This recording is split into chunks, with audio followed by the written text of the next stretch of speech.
DJ PK, it's time for Hot Takes or Toast. The question this morning, the trade deadline is approaching. It's here Thursday. Should the Jazz make any moves? PK. What? There's a lot of sarcasm here from a lot of bitter Jazz fans. Michael, sell the team to New Mexico. Just the state? What? Apparently, yes. Yes, the state of New Mexico can purchase a team. They can play mostly in Albuquerque, but they can move them around to Santa Fe, Las Cruces. The Maloofs want to get back in? The Maloof brothers. I hadn't thought of them in a while. They still own the Palms Casino. They still doing reality TV. What are they up to? I think they have some New Mexico heritage. They do. They have ties to Albuquerque. Yeah. Get the moves back in. Yeah, when I used to go to Albuquerque at least once a year, if not twice, you'd pick up the newspaper and anybody who even drove through, they could connect them. Yeah. We got greatness right here. Yeah, they would. There's a boxer, was it Carbarol or something? Big famous boxer. Yes. Yeah, I do remember that name. And a few others along the way. Well, most people don't want to give up the team. Most people want to trade Ainge. Joe, Clint. Which one? Scotty. Well, Joe and Clint just say trade Ainge, but Scotty specifically says Danny. So, frustration with the front office and the fourth year of the rebuild. However, some people don't make it personal. They just stick to the general sarcasm. Casey, we need some draft picks, right? I don't think saying that you're disappointed in management, though, is personal. Okay. You're just disappointed in management because they're responsible for making sure your favorite team wins. Yeah, and that's across the board. I'm not talking about any individual management. I mean, you used to rag on the Spanos dudes, right? And that was ownership. Was it personal for you? Yes, it was. It was only personal because they lost. If they won, I could have gotten over it. Yeah. So it wasn't personal. No, it's not like I've ever met him. I've never even met him. Never been in the same room with him. Yeah. It's all about performance of the team. Give me some wins. And that ultimately, give me some hope. That's what the fans care about. That to quote a dearly departed coach, that's the bottom line. I thought you were going to quote a coach who died, not one who moved to Michigan. Well, he's departed. He has departed. He does it, but the way you said departed. When you give it the dearly departed, yeah. Well, I didn't say the. I went into funeral in memorandum. In memoriam, not in memorandum. Make a note of this. Didn't you get a memorandum? You get it. I did. Anybody tell you? I got several. So did you. So I think that you could have angst, sports anger towards whoever your teams are if your teams aren't winning. Or there's only two things you're going to have. You're going to have anger, or you're going to have I don't give a crap. And the I don't give a crap, depending on how deep you're in, and I'll go specifically, most Jazz fans are eyeball deep. There's a deep commitment. Yeah. Right. If you're from here. Well, if you're from here, you pretty much know how long someone has been rooting for the team if you know their age minus 10. And by the time they're 10, that most people are locked in. And I think it goes deeper if there's the family history. If it goes back to if it goes back a generation or two, sure. And we're removed to what are they? They're over 40-some years that they moved here, right? Right. And so now you can have that. And so you may claim you don't care, but you still care enough to tell us you don't care. Right? And you go check a DJ and PK Facebook. Yeah. And then to make a sarcastic crack and post it. Yeah. Or maybe not sarcastic, maybe just real. And the team, or the market is growing up with the big-time football and the hockey, and in 10 years, I strongly believe we'll be Major League Baseball into 2 or 3 years of playing, so they'll have times to grow, but the Jazz will always be the first love because they were the big time, and they did it the right way.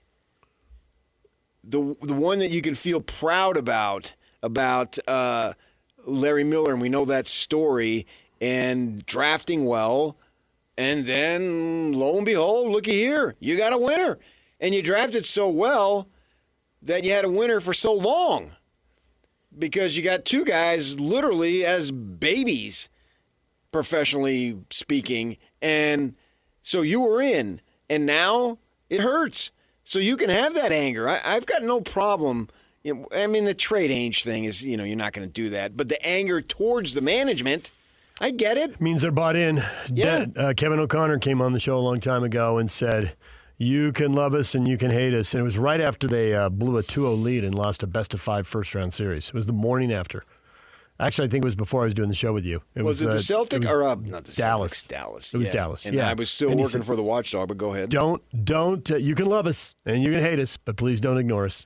Yeah. And Kevin had a firm grasp on what it meant to be a general manager of a beloved franchise. And Game 5 was here. Yeah. And my assignment from the Watchdog was trail that wild Cuban? dude, Mark Cuban. That new young owner? Yeah. Who was cutting so edge I got there crazy. super early when they let us in and told them, hey, I'm just going to be trailing you. And he went great. yeah. he was all about it. Yeah. I used to be able then, and not that I had a personal relationship with him, but if you had NBA questions, you could email him. Yep. And he would email you back answers if you were a legitimate media member. And that was so fun that night. I know the Jazz lost, so it sucked for them. But just watching him, he was on a perpetual Jim Valvano looking for somebody to hug. And he runs in the locker room, and the guys are still celebrating now, and then he runs back out. Yeah. And I needed my track shoes that night. And just following him and the excitement he had, it was fun. It was new. And there wasn't any jade in there yet. No, I can't imagine what it was like. Yeah. The first time the Padres went to the playoffs, they trailed the Cubs 0-2, and they won 3 in a row, and it was a blast. And I was calling my dad every third inning. They're going to win. They're going to win. I can't even imagine. He was a fan and a season ticket holder who bought the club, and they had to go through a rebuild, and that was their breakthrough. They'd been down, so of course he was fired up. But you have to ask yourself there, is management / Ainge is going to get the last laugh, or the fans going to have a perpetual cry? An excellent question. Or how long is the cry? Do you see the middle ground there where it's going to get better? I personally believe it is going to get better. It's going to get better starting next year. The question is, what is the ceiling? Yeah, but we've been talking about next year. I know, I agree. So to go through 4 years of this, and then they build a team that's together for 4 years and never gets past the second round, and then they have to blow it up again, kind of what they went through last time. Well, they didn't have to. They chose Okay, to. they chose to, but if they choose to again in 4 years, maybe they don't have to. Maybe they'll choose to. I don't know. That's it's so far ahead. That's not good enough. Now, if this rebuild, Sure, but I mean, if you go to the finals and don't win, that's not good enough. There's only one good enough. You and I both know that depends. Not, I mean, yes, you want the championship. What you just said. There were good times with Mitchell. There were a lot of great times. I would say great times. I just upped the stakes. So, but if you're going to go the ultimate, then you're most likely setting yourself up for bitter disappointment. Well, everybody, if that's it. If it's either or. Well, everybody will set the bar for where they want. Some But people everybody wants the title. That's no different. Everybody wants the title, but some people may be realistic enough to say, hey, if they build one of the top 3 or 4 teams in the league, that's not good and enough. There's some super team that buys their way to the top, and there's nothing you can do because you can't build a super team here, but Miami or LA or whoever does. That's temporary.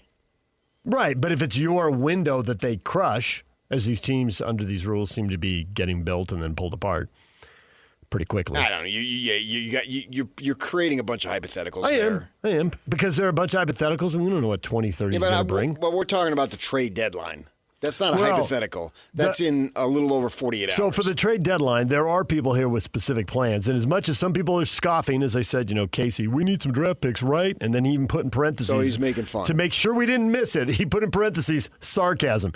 Casey's listening to the show. He doesn't want to hear PK say, well, is that sarcastic? And I was like, I'll tell you it's sarcastic. Well, obviously, they got right. But I can't say you have too many of them, but you have many of them. The very next post is trade K-Love or Nurk for whatever draft capital they are worth. So Michael Kevin is Love actually would be zero. Michael is actually on board. You get a second round pick. You're not getting a first round pick. I don't even know you can get that. Yeah, they may not. And he may stay here. Or they may all stay here. We'll see. But Michael seems to be on board with the plan. 4 years. He probably thinks it sucked, but he's like, okay, right, pile up more draft capital. Any of the veterans you can flip. So whether he's enjoying the plan or not, Michael is on board with it and ready to double down on more draft picks. I mean, the problem is there's only 3 of them that you would that are veterans. Yeah. You're not going to flip marketing for a draft, Draft pick. picks, no. It's the finances would Kyle never work. Anderson, Nurkic, and Love. Yes. And that's the extent of it because they already did that. If you can't get anything for Clarkson, you ain't getting anything for these guys. No. And Sexton is younger. How about the Hornets, man? See, they won their 7th game in a row. They did. Most in 25 years. Yep. So it can be done. They're on their way toward doing it. They're getting close to 500, and they're getting close to playoffs in the East. Right. Or at least playing. After starting crappy, largely because they had some injury issues in the beginning of the season. But they're progressing. So it can and will be done. This team will be competitive. That's a low bar as far as I'm concerned. And the low bar, but each round of the playoffs is another bar. And every, 50, 55, 60 wins is another bar. And how many of those are they going to clear? I mean, if they clear all of them, then there's no debate, obviously. You can just make the team, and this is going to sound kind of double talk, as good as it can be. Mm-hmm. And maybe as good as it can be is second round. What are you supposed to do? Can't get blood from a rock. Well, maybe you I can just do hold, everything right and not do it. Maybe I just hold the Angels in too high regard. And with Danny, there's certainly a track record. With Austin, there's just what I think and suspect. The guy knows ball. I know, and that's what I think. Many conversations with him, and that's why I think it's suspect if they do everything right and get just an average amount of good fortune. Do everything right. Okay, if they do most things right. I mean, Ainge doesn't win it. He's not building a championship every year. Nobody does. Even Jerry West didn't. And Jerry West built a lot of championship teams. You're going to have teams that, for whatever reason, on the back of Bill Sharman, but yeah, on the backs of multiple people. You don't win every year, but you at least get as close as you can and look like you're on your way to building something. Or even if something's starting to erode, is there a trade you can make to extend your championship window? But you're only going to extend that a couple of years. Sure. And if you get one in that window, great. I mean, there are examples of people doing that. But if you don't, it doesn't equal failure. It doesn't necessarily, no. There could be years you get to the conference final and it could be a really good year. Yeah. What can you do with what you have available? I always said coaching. I never felt it was Jerry Sloan's requirement to win a title to be a great coach. Right. Because ultimately, it's the guys. You do everything you could. And they did. Management did. But the guys couldn't get it done. Right. That's what it boils down to. There it is. Multiple bites at the apple. A big 7-year run where they were. That doesn't mean ownership elite. and managerialship no, and if this was a failure. If this 4-year period produces that 7-year run from 92 to 99, and it's not a title, it was a great rebuild. I mean, it'll suck that you didn't get a title and you got close again, but that was a lot of full arenas and a lot of good times.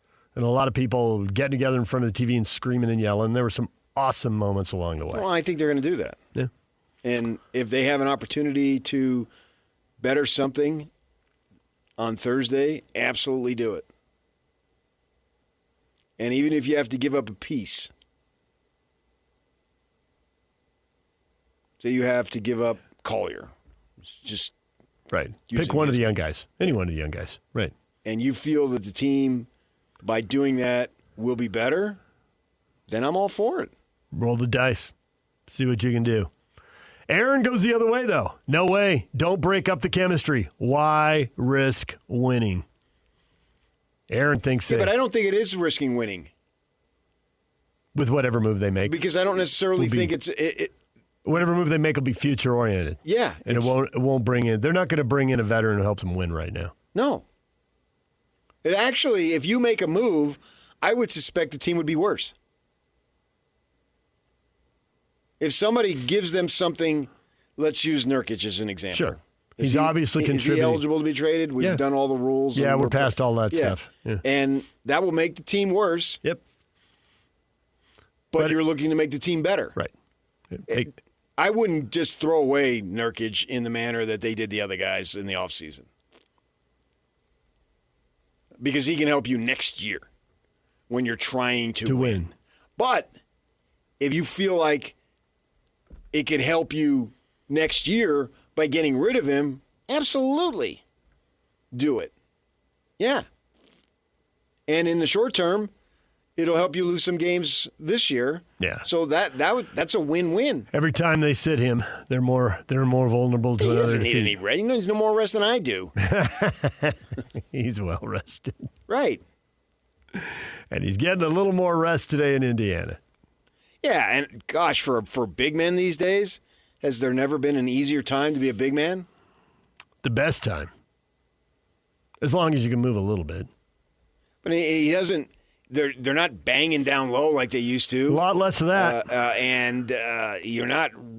They're running down fast break, a 3-on-1, and Taking two guys threes. run to the corner. You don't even need to get to the 3-point line on the other side. No, you can jog a little past half court and just do the old U-turn. Yeah. Going back the other way. So it ought to be easier. So he's extremely rested. I'm not running coach. I'm defensive-minded. But if they have an opportunity to make the team better in the long run, and by the long run, how about in the near future run? Is that more palatable than saying in the long? Because I can see some You've heard decisions. enough of that. I can see some decisions made for the near future, and the near future being defined as the next 2 seasons. He's the only guy, unless somebody wants one of your young guys. Bring somebody in and shut somebody down. I mean, really, yeah. Everybody would be tradable. There's not a player on this team, certainly, Depending who on is what's coming back. untradeable. Yeah. But the likelihood of George, Lowry, and Bailey are slim. And clearly, teams have been trying to rip off the Jazz for marketing for 3 years. And they're not going for it. No. They're just not. And that probably, I would say my level of probably would be about 90%, 95%. That's the right thing. Because the guy can play the game. It's clear, obviously. He's got too much size and Yeah. too much ability to score. Especially in today's game. Yeah, no, right. To give up on him Right. So for don't what they're getting offered. Don't get 50, 60, 70 cents. No, you got to get 120 cents. Now you're talking. Yeah, yeah. He's too valuable, and he's not raising a stink, apparently. And he's not becoming a problem with all this losing. He's willing to bide time until he gets there. Now, if he's 30 and they're not there, and he's not furious, then I've lost respect for him. But I believe when he's 30, because he's 28 now, right? Yeah. I believe they'll be on the winning trajectory to have an 83rd game in whatever form that takes it. To me, I've been saying this since they started it. The play in is the play off. I don't understand why it's different. It's different, but why we call it something different doesn't make any sense. If you're playing an 83rd game, that's the postseason. And didn't they do away with that in baseball, or is it still? They still call that regular season stats. If you play 163rd game, I always thought that's the playoff. Yeah, now I don't think they even do those games anymore. I think if you tie for the last wild card now, they use tiebreakers. Yeah. I don't think they even add a game because they want to get onto the 2 or 3 series. Sure, yeah, I think the attitude in Major League Baseball was just, we've added another spot that would take care of anyone who had tied. If you tie for this last one, we haven't got time Sucks for for you if We have you a don't make TV. it. Yeah, we have a TV schedule to keep to and money to make. So here's your tiebreaker. Let's go. Yeah, right. And I'm fine with that because you got all that going there. So it'll be interesting to see if they do something. If they don't, okay. I mean, as long as you lose this year, I think that's the priority. Is lose this year. Get your draft pick. Yeah. Get a good player. Make some moves in the summer that impact the team in the short run, the next year or two. And then let's go next year and see what happens. Yeah, because you ought to be able to get a George Hill type player Bring in your Joe Johnson and your George Hill. and Diao. Right. He helped them a little bit. A Nurkic type player. Not a star, but somebody who can help you a little bit. Yeah, that's why I would be inclined to keep him. Because that's the kind of player you'd probably be adding. Yeah, and he will help you next year. Either in the 15 minutes that Kessler doesn't play, Right. or if something happens with Kessler, I mean, they don't have restricted free agency this summer. And, Yeah. you know, they'll have the right to match, so you can't just walk. But what if he comes back with an offer and you're thinking, that just can't be the number? Well, then you start thinking sign and trade or whatever, and now you need 48 minutes there. Yeah, and then I think it gets worked out. the match. We'll So see. do I. And then you get to, you be a sourpuss and Gordon Hayward, and the first chance you get to get out, you did because you made me go on some tour, and then I made you come down to San Diego in the mountains on July 4th. Who wants to deal with that? Life's too short. DJ and PK, it's 97.5, the KSL Sports Zone. More on the NBA trade deadline coming up at 8:30 this morning. Brian Geltzeiler will join us with a ton of attitude from Jersey. We'll see what he thinks of the Jazz at the deadline and what he thinks of the Clippers and the Bucks and what are they going to do with Giannis and with Harden. We'll get to that coming up. DJ and PK, it's 97.5, the KSL Sports Zone.